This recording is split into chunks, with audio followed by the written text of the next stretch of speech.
Welcome to Rameswaram. ನಾವು ರಾಮ್ ಸೇತುನ floating stone ನೋಡಿಕೊಂಡು ಸ್ಟ್ರೇಟ್ ಅವೇ ಬಂದಿದ್ದು ಹೌಸ್ ಆಫ್ ಕಲಾಂ.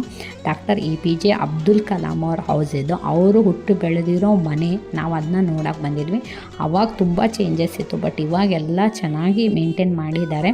ಇಲ್ಲಿ ತುಂಬ ಫೇಕ್ ನಿಮಗೆ ನಡಿಬೋದು. ಅಬ್ದುಲ್ ಕಲಾಂ ಅವ್ರ ಮನೆ ಅಂತೇಳಿ ತುಂಬ ಬೇರೆ ಬೇರೆ ಪ್ಲೇಸಲ್ಲೆಲ್ಲ ಕರ್ಕೊಂಡು ಹೋಗ್ತಾರೆ, ಅಲ್ಲೆಲ್ಲ ಹೋಗೋಕ್ಕೆ ಹೋಗಬೇಡಿ.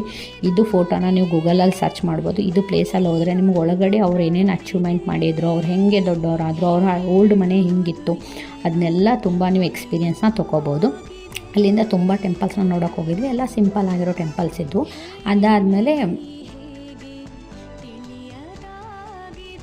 ಇಲ್ಲಿ ರಾಮೇಶ್ವರಂದಲ್ಲಿ ಲಕ್ಷ್ಮಣ ತೀರ್ಥ, ರಾಮ್ ತೀರ್ಥಮ್ ಅಂತೆಲ್ಲ ಇದ್ದಾವಲ್ಲ. ನಾವು ಹೋಗಿದ್ದು ಲಕ್ಷ್ಮಣ ತೀರ್ಥಮ್ ನೋಡೋಕ್ಕೆ. ಆವಾಗಲೇ ಆಲ್ರೆಡಿ ತುಂಬ ಕತ್ಲಾಗ್ಬಿಟ್ಟಿದ್ದು, ಆಲ್ಮೋಸ್ಟ್ 6 or 7 ಆಗಿಬಿಟ್ಟಿತ್ತು.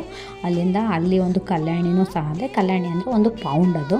ಅದನ್ನ ನೋಡಿಕೊಂಡು ಲಕ್ಷ್ಮಣ ತೀರ್ಥನ ದರ್ಶನ ಮಾಡಿಕೊಂಡು ಮತ್ತು ನಾವು ನೆಕ್ಸ್ಟ್ ನಮ್ಮ ಜರ್ನಿನ ಕಂಟಿನ್ಯೂ ಮಾಡಿದ್ವಿ. ಆಲ್ಮೋಸ್ಟ್ ಎಲ್ರಿಗೂ ಟಯರ್ಡ್ ಆಗಿಬಿಟ್ಟಿತ್ತು. ಬೆಳಗ್ಗೆಯಿಂದ ಸುತ್ತಾಡ್ತಾ ಇದ್ದೀವಿ. ಇನ್ನೂ 2 ಮಾತ್ರ ಟೆಂಪಲ್ ಉಳಿದಿರೋದು ಅಷ್ಟೇ.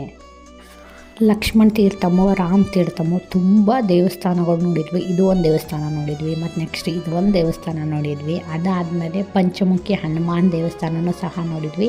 ಇಲ್ಲಿ ನೀವು ಫ್ಲೋಟಿಂಗ್ ಸ್ಟೋನ್ಸನ್ನು ನೋಡ್ಬೋದು. ಇಲ್ಲಿ ತುಂಬ ಒರಿಜಿನಲ್ ಆಗಿದೆ.